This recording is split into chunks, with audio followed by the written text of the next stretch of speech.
The word museum has classical origins.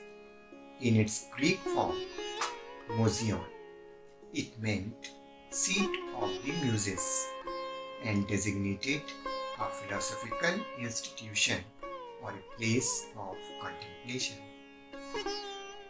Museums teach critical thinking, empathy, and other generally important skills and dispositions. Museum expand the general world knowledge of students.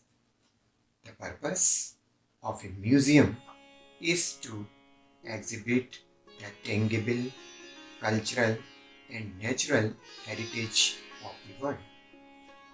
This change broadens the concept of collection to heritage, and the cultural institution is no longer centered on the collection but on the heritage. प्राचीन भारतीय इतिहास एवं पुरातत्व विभाग का संग्रहालय विभाग के दक्षिण भाग में स्थित है। इसका आरंभ कुछ बड़े स्मारकों के छोटे छोटे प्रतिरूपों को अथक प्रयास से तैयार करवाकर और कुछ प्लास्टर कास्ट मूर्तियों के साथ किया गया था, जो कालांतर में अपना विस्तार करता चला गया। जब विभाग के ही एक पूर्व विभागाध्यक्ष प्रोफेसर देवी प्रसाद तिवारी जी के द्वारा करवाए गए विभिन्न स्थलों पर उत्खनन कार्यों से जो भी पुरातात्विक महत्व के प्रतिरूप प्राप्त हुए, उनको संग्रहालय में प्रदर्शित किया गया है। वास्तव में ये संग्रहालय शिक्षण कार्य में सहायक प्रतिदर्शियों के रूप में स्थापित है।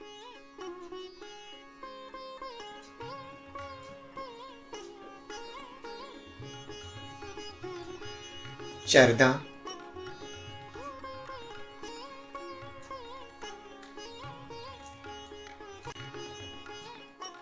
कल्ली पश्चिम, सियापुर आदि जैसे स्थानों पर करवाए गए उत्खननों से यहाँ पर बहुत सी पुरातात्विक महत्व की चीजें प्रदर्शित हैं।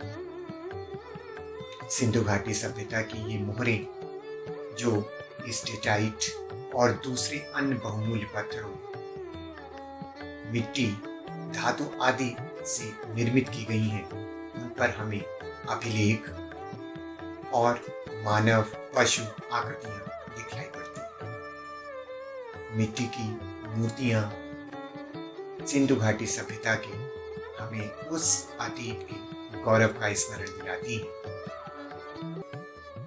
पत्थर धातु से निर्मित ये मूर्तियां हमें उस संस्कृति का स्मरण कराती हैं जो आज से करीब 5000 साल पहले विकसित हुई थी।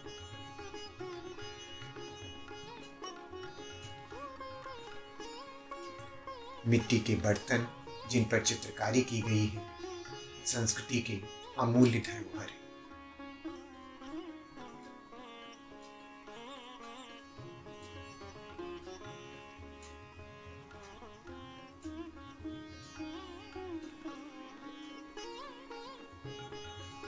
मौर्य कला भारतीय इतिहास को वास्तव में एक रूपता प्रदान करती है। जब सम्राट अशोक द्वारा एकाश्मक स्तंभों पर ऊंचे ऊंचे शीर्ष स्थापित किए गए, शुंग कला के आगमन के साथ तो भारतीय कला का रूप निरंतर बदलता दिखाई देता है। जब बहुत से स्मारकों को पुनर्निर्मित, पुनः संरक्षित करवाया गया, वेदिका स्तंभों, वेदिका के अन्य भागों, सूची पत्थरों, उष्णीश आदि पर उकेरे की चित्रकारी की गई। वेदिका के ये स्तंभ कला और माधुर्य के अनुपम घट हैं, जिनसे हमें उस काल की संस्कृति की अमिट छाप दिखाई देती है।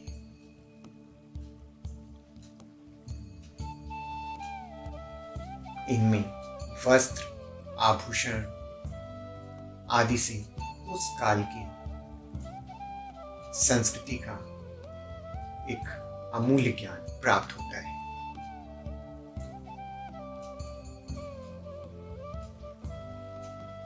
शाल भंजिकाएं जो वृक्ष की शाख को पकड़े हुए दिखाई गई हैं, कला के एक प्रतिरूप को प्रदर्शित करती हैं। गांधार कला की पहचान तीखे नैन नक्श, वस्त्रों पर पड़ने वाली मोटी मोटी सरवटों, सिर पर लहराते हुए केश से हो जाती है।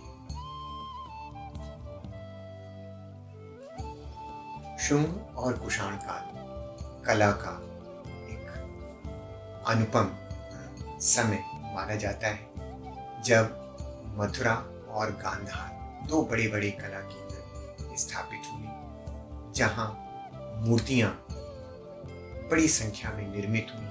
न केवल मूर्तियां यहाँ निर्मित होती थी, बल्कि यहाँ से दूसरे स्थानों के लिए भी भेजी जाती थी। मथुरा कला की मूर्तियां लाल चित्तीदार पत्थर से निर्मित है, तो गांधार कला की मूर्तियां स्लेटी पत्थर से बनाई गई।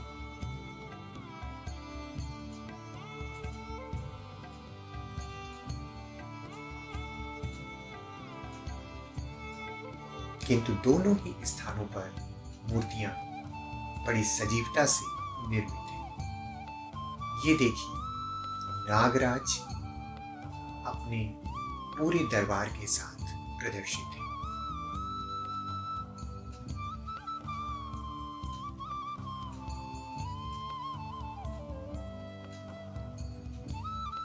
दुखोपदान जातक, जिसका चित्रण बड़े ही स्वाभाविक ढंग से किया गया है। स्थान सीमित है, लेकिन भाव असीमित है।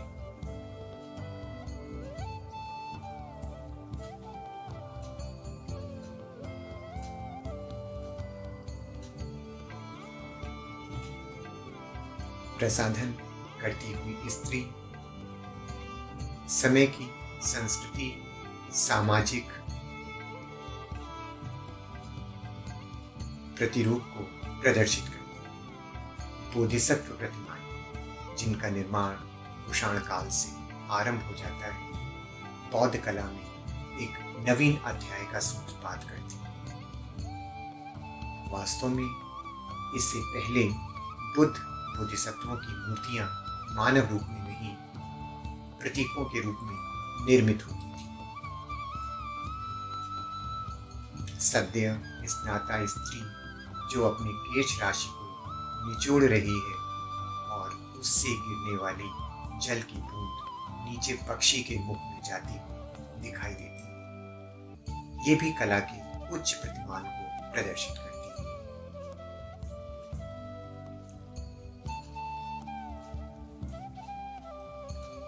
बलराम की खंडित मूर्ति, जिनकी पहचान सर्पफणों से हो जाती है। तपस्यारत बुद्ध, जो तपस्या के उच्च आदर्श को प्रदर्शित करने के साथ साथ शारीरिक सूक्ष्मता को भी प्रदर्शित करती है। कनिष्क की मूर्ति और कुषाण सम्राटों की मूर्तियां मथुरा में माट गांव से प्राप्त हुई। उन्हीं के प्रतिरूप यहाँ पर प्रदर्शित है।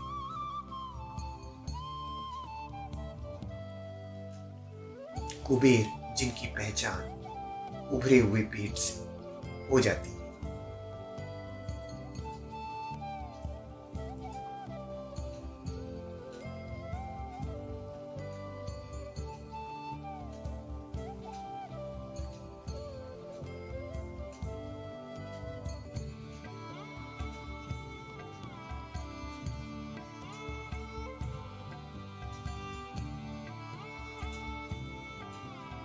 शुंगकालीन कला का विस्तार भरहुत, सांची, अमरावती,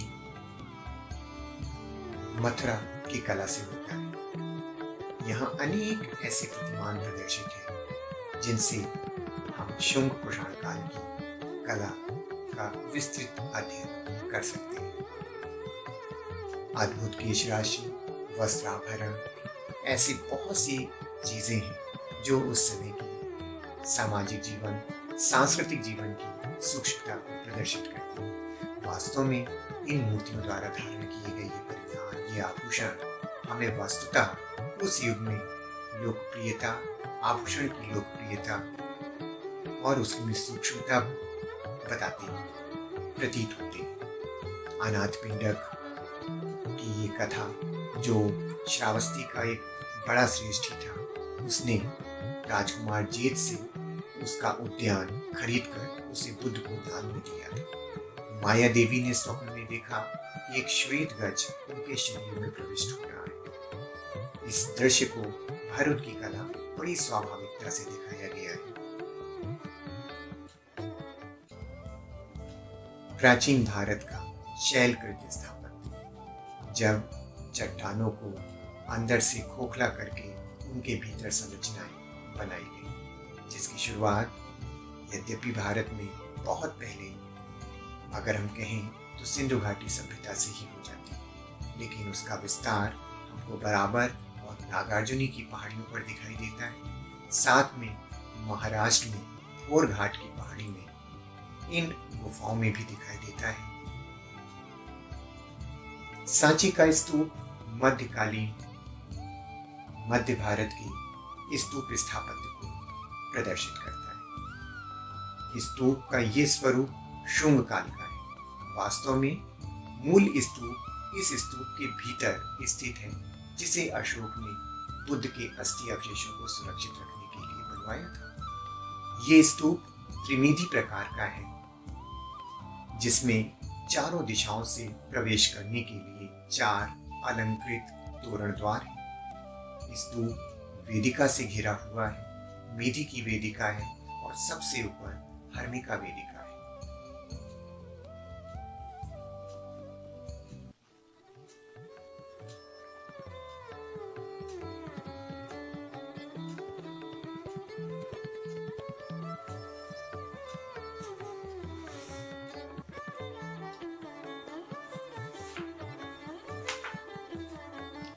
कालिदास कहते हैं कि रूप या सौंदर्य पाप वृत्तियों को उकसाने का साधन नहीं, बल्कि उसका उद्देश्य ऊंचा होता है। उसमें शील का होना स्वाभाविक है। महाकवि कालिदास के इस उदात्त भाव का गुप्तकालीन शिल्पियों ने अपनी रचनाओं में सफलता के साथ निर्वाह किया। कला के दिव्य आदर्शों से प्रेरणा प्राप्त कर उन्होंने सौंदर्य की महत्ता को कलुषित होने से बचाया।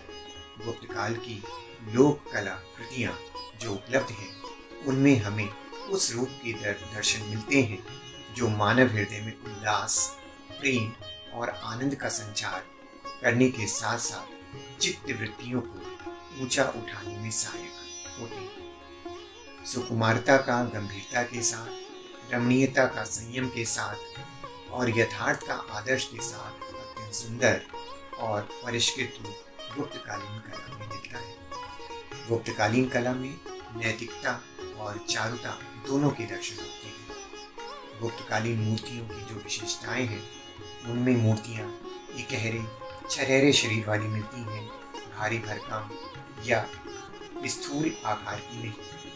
उनके चेहरे चौड़े या मोटे होकर नहीं मिलते, बल्कि लंबोदरे मिलते हैं। अंगों में विशेष लोच रहता है और खड़े होने के गुणों में एक आकर्षक भंगिमा। वस्त्र आभरण सूक्ष्म है, जो बोझिल न होकर मूर्ति के सौंदर्य वृद्धि में योगदान देते हैं। इस काल की मूर्तियों में अंग प्रत्यंगों का निखरा हुआ रूप, किंतु संयमित रूप देखने को मिलता है।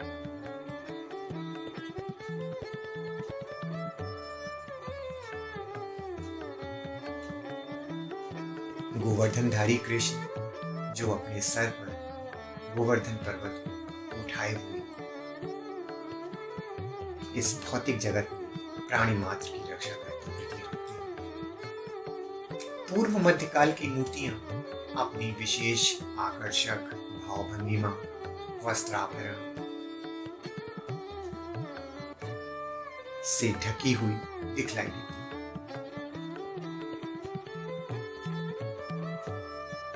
बौद्ध देवी तारा जो अवलोकितेश्वर की शक्ति मानी जाती है।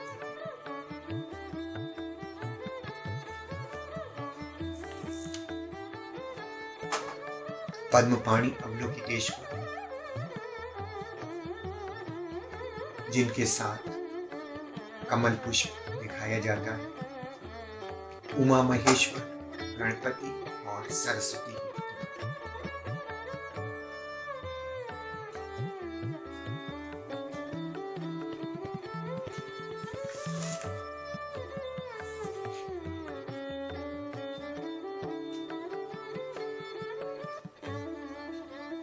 उमा महेश्वर जिसमें शिव के बाईं ओर पार्वती का प्रदर्शन होता है। सरस्वती की ये प्रतिमा किसी खंडित विष्णु प्रतिमा का एक भाग है। सरस्वती प्रतिमा के ऊपर हाथ में शंख सरलता से देखा जा सकता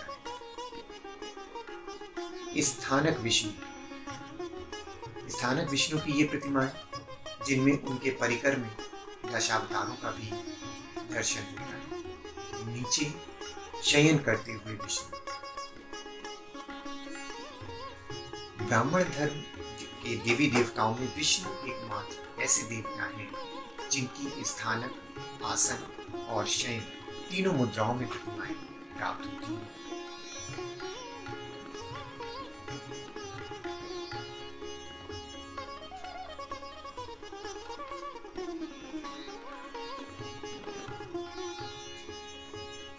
खजुराहो का मूर्ति शिल्प अद्वितीय है, जहां शरीर को बहुविध मुद्राओं में, भंगिमाओं में दिखाया गया है। कला के ये नमूने पूर्व मध्य युग की संस्कृति का परिचय सरलता से देते हैं।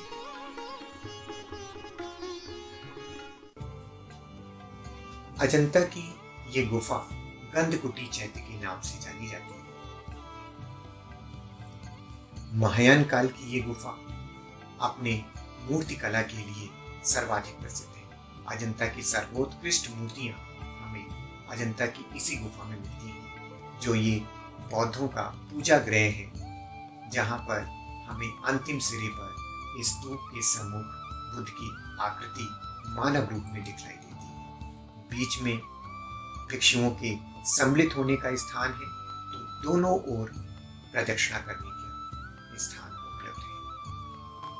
मंदिर स्थापत्य की नागर शैली, इसके अंतर्गत कलिंग शैली में बना राजरानी मंदिर, जिसमें दो भाग, एक देउल और एक चबूतरा। चट्टानों को ऊपर से लेकर नीचे तक मंदिर के आकार में तराशना शैलकृत स्थापत्य के चरमोत्कर्ष को सूचित करता है। समुद्र तट पर बना महाबलीपुरम का ये समुद्र तटवर्ती मंदिर पल्लव मंदिर स्थापत्य की राज सिंह शैली को सूचित करता है। धर्मराज रथ त्रितल प्रकार का उदाहरण है और ये भी शैलकृत स्थापत्य के चरमोत्कर्ष को सूचित करता है। द्रविड़ भारतीय मंदिर शैली हमें यहाँ पर चरमोत्कर्ष पर दिखलाई देती है। So we can say museums collect and preserve our objects and materials of religious, cultural and historical value. They are a good source of entertainment. These museums help to preserve and promote our cultural heritage.